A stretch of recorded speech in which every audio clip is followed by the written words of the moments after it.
Shalom and welcome everybody. Ariel Tzadok here from the KosherTorah School, found online at www.koshertorah.com, bringing you today's lesson number 9 in our Sefer Yetzirah series, dedicated to the health and well-being of everybody facing illness and in need of recovery today. Well, we are now in this little lesson going to conclude our first Mishnah by discussing that very curious language at the end of this section here, where it says that God created his world with 3, and then it has permutations of this word Sefer, or Sefarim, or books. Now, let's again put our text into context. It's called Sefer Yetzirah. The word Yetzirah means to form a thing. Now, there are other words for forming or creation, right? The book is actually mistranslated to be called the book of creation. Why? Because creation, in Hebrew, that's a term called biri'ah. And we refer to biri'ah as something which comes out of nothing. But you have to understand the concept of nothing is not the same in Kabbalah as it is in, for example, atheism. Atheism believes nothing is nothing, there's just nothing there and that's it. In Kabbalah, nothing exists. It's a real and a tangible, conscious, sentient force, the likes of which we cannot comprehend or understand within our present human context.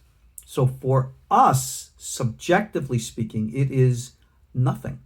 Essentially, we use the Hebrew word ayin, and we refer to God in its ultimate essence. Notice I refer to God as an it as opposed to a he.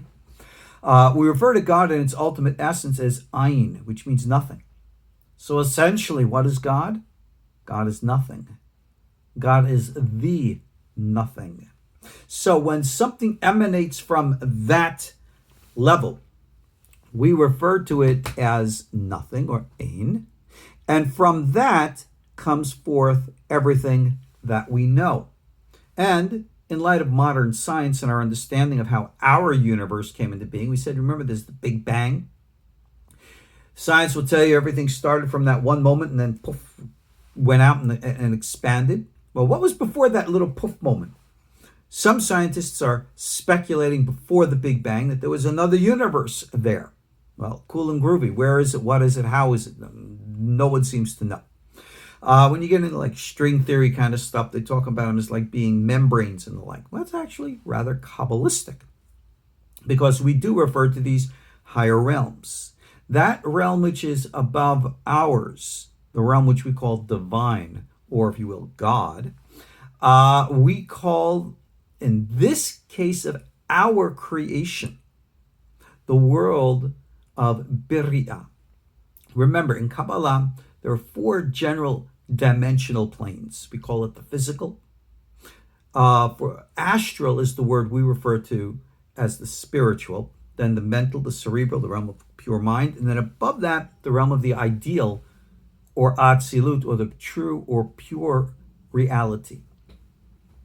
Now, Atzilut being the true and pure reality, this is the source of all things. In that realm of the highest and pure reality of Atzilut, there is the image of what we call the small face of God, Ze'er Anpin. We refer to that as Adam. And even though we translate Adam as man, a point that I've made throughout all of our previous little classes here is that in quote face, partsuf of Ze'er Anpin, which we call Adam, has its vessel through which it is materialized in every universe, in every dimension, which means that it has multiple vessels, kelim, forms of expression. Here on planet Earth, our expression is, needless to say, within the Homo sapien body. At least that's what I'm inhabiting at this moment, and most likely you are too. But we know that there are other indigenous, intelligent species here on Earth, which are not necessarily of the same physical structure as are we. So when we refer to our physical selves in this universe, we say that we are composites of all the four elements. The four elements, of course, reflect these four worlds. We refer to the four elements in ancient traditions, still followed by many of the holistic forms to this day, as, again, fire, water, air, and earth. Right? Actually, it would be fire, air, water, earth as the levels and grades and things. As y'all know, we are physical beings, and we have within ourselves physical, we have within ourselves liquid, moisture, we have within ourselves air, and we have within ourselves thought, consciousness, if you will. Those are the four levels.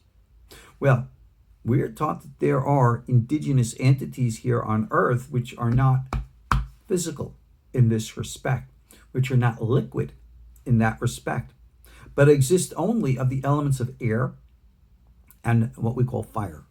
Now, these elements, these entities, are what we can call earth-bound, earth souls, native souls, earth spirits and the like. There are all kinds of different names for them. There are supposedly many indigenous, I was about to say the word nations. That's probably accurate. Many indigenous forms of these groups. And many of these exist, if you would ever actually bump into one in physicality, you would experience it as an orb of light, just like floating around. Well, how do you talk to an orb? It doesn't have a mouth. It's not physical. Well, an orb of light is still, remember we said it has that element of fire, which is consciousness. And these entities, conscious beings as they are, know how to communicate with us telepathically. And as we learn in our lessons about dreams and visions, these entities can therefore communicate directly into our minds and present themselves in any and every form that they would choose and our minds can imagine. So many of these modern day close encounters that individuals are experiencing, they're not necessarily physical. They are what we use the word astral. Entities can appear in your bedrooms at night. They can appear walking down the street. They can appear as blonde-haired, blue-eyed Pleiadians or little gray guys with big bulging eyes. These forms that they take may be indigenous and true or projected telepathically. Now, why is all of this important to understand? Because in our Sefer Yetzirah, getting back to that word Yetzirah, in this world of formation, not creation, the difference between formation and creation is Beri'ah, we said, is something from nothing. Our world of Yetzirah, which is the worlds of the heavens and the earth, the 7 days of creation corresponding to the 7 Sefirot of Zah in our dimensional reality, this is always referred to as something from something. So our heavens and the earth, even though from Big Bang point of view might have come from nothing, now science recognizes that in quote nothing is actually another something. So there's always something from something. When we are now expressing an interest in, or for that matter, having any kinds of experiences with these other entities, we need to recognize that they are part and parcel of the greater indigenous world in which we live in. Access to them is not physical because they're not physical. They're not what we would understand as life as we know it. But that doesn't mean that they're not life as we don't know it. It's because we choose not to know it. Individuals on Earth have been in touch with these entities in every culture around the world since before the dawn of time. It's a harmonious, symbolic merging of universes. Now, when we speak of the, in quote, three permutations of the word Sefer. I was about to say the 3 books, but I don't want people to think books. Rabbi Chaim explains this. Now, I'm going to read to you a little section of what he writes, and then we'll take the time to explain it. Bara'et olamo, right? When it says there, God created his world, this is Hashem, which is the power of the world, the Sefirat Bina, which is that name of Elohim, which is that Biriatic realm above. He itzil hawak dezah nikra olam, emanated and brought forth the heavens and the earth, the 7 lower Sefirot. This is the higher realm of mind, materializing the lower domain of experience and manifestation of mind. Remember, mind, however profound, only exists in the potential. In Kabbalah speak, we call it the concealed. Think about it, right? No, think, there you go. But perfect example. You're thinking. Our thoughts are all concealed, right? Your thoughts are not read across your forehead. They're not necessarily expressed through your word, certainly not acted out with your deeds. If you really want to materialize those thoughts, you are going to express them externally through word, express them externally through deeds, which is the vessel through which your thoughts materialize. That is how creation came in. The thought process of the existence of life itself sought to materialize itself into a functional form through which it can act and materialize. Maybe using the words of Carl Jung psychology, analytical psychology, it is the teleological direction of psychological individuation. I speak often with parents, and I ask them, you have young children? Yeah. And I say, is your child at 1 year old, does it have a personality? And every parent I know says, absolutely. Look, this one's like this one's like that. I said, yes, understand.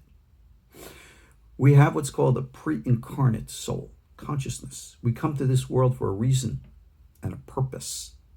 That purpose is to materialize the inner expression of who and what we are. We choose when to come to this world through the mechanics of astrology, so as to give ourselves the optimal opportunity to materialize our best potentials. That's why we study astrology. That's why the Sefer Yetzirah in the later chapters deals with astrology, to help us understand the mechanics of this formation world of ours, where something comes from something higher. So, mind always seeks expression in deed. Humanity, us, you and me, we seek expression of our personality. So we always pick and choose things in life which best suit us. The universe does the exact same thing. And that's why we have such multiple forms and expressions of life, because the universe needs those expressions.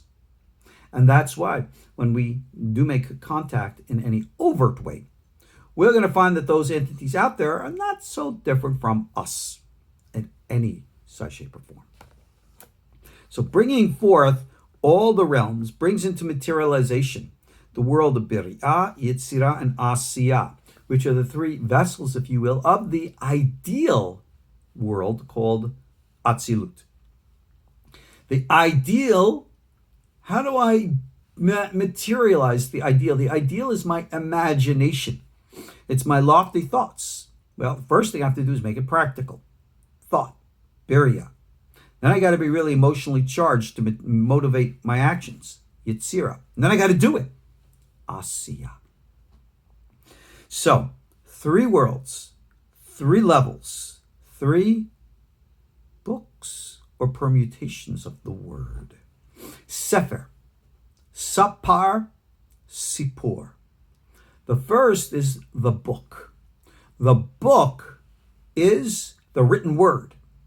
It's the imagination of the author in Atzilut, materializing the structured form in a practical plan.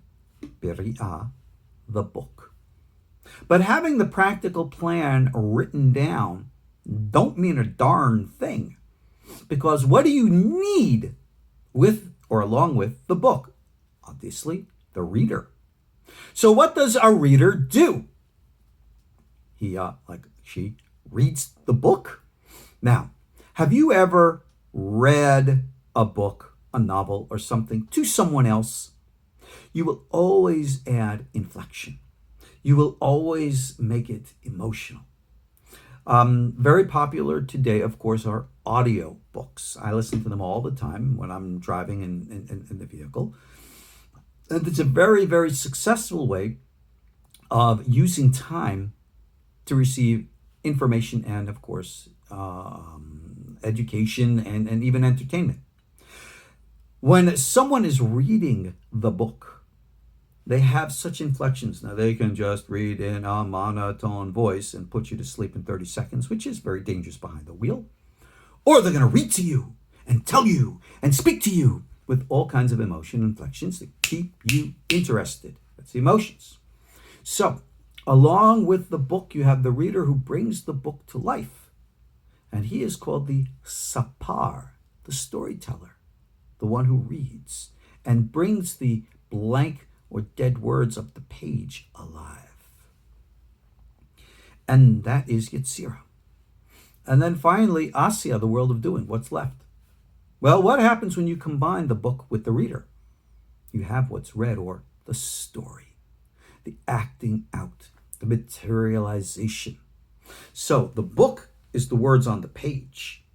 The emotions are coming from inside the reader. And the combination of the two concealed bring out the revealed story. That's Asiya. That is this last form. Now, Rabbi Chaim, in his traditional way, materializes this in an expressionate Kabbalistic form. And he refers to these three levels as zivugim, or unions, spiritual unions. Actually, the word zivug means sexual unions. Because at the realm of thought and mind, there is the higher union between God's names, and we use these names as symbolic representations.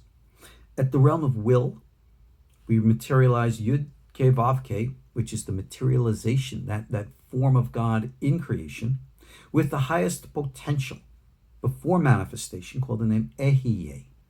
And you take the name of Yud Ke Vav Ke and you merge it with the name Aleph He Yud He, and that becomes a 8-letter meditative device to contemplate the highest level of will. And then we take the name Yud Ke Vav Ke and merge it with the name Elohim in a similar knitted fashion to contemplate that realm of mind and thought. And then we take the third level, the name Yud He Vav He again, with the word or name of God Adonai, which is the way that we refer to God in Hebrew today, to express the level of materialization. Yud Ke Vav Ke, the potential of all, merging with will, thought, deed. These names, 3 times Yud Ke Vav Ke, and then Ehyeh, Elohim, and Adonai, merging together, they equal, if you take the numerical value of all the letters, 250, which in Hebrew is the numerical value of the Hebrew word ner, or light, or lamp. This is called Yichud Ner. And if you go on my YouTube channel, on the lessons from my book, Walking in the Fire, you'll find the class on Yichud Ner. And it's also a whole chapter in Walking in the Fire. Reference it there, and you could actually use this as your Kabbalistic meditative tool to experience within you, through these symbolic names, the active, living, vibrant reality of the essence of God, the presence of God within you and the universe. That's the great secret. Formation came about as the materialization of the life force. It requires our involvement. So whatever powers that we are going to use, whether they be of physical, of physical matter, liquid state, gaseous state, or plasmic state energies, whatever we're going to use, influenced by the power of thought or mind, or using manipulating with our hands, all are going to follow this pattern by tapping into the pre-existing, embellishing it with ourselves, and materializing it as something higher. We can tap into greater forces. That's what this book, Sefer Yetzirah, is here to teach us. Or we can tap into whatever forces that are before us. We have the power of formation. Creation that comes from God. But we can take what God has given us and make the best use of it. That is our potentials. Again, for the meditative techniques of this, check out what I have on KosherTorah.com. Check out my courses and the like of that. For the practice of it, you got to put that into practice for yourselves. And that's what we're here to do. So God be willing, in our next class, we'll pick up in the next Mishnah and continue our learnings here. Daily Sefer Yetzirah, dedicated to the health and well-being of everybody at this virus time. God bless us all. Stay safe. Stay smart. Stay clean. God bless. Talk to you all soon. Ariel Tzadok, KosherTorah.com. See ya.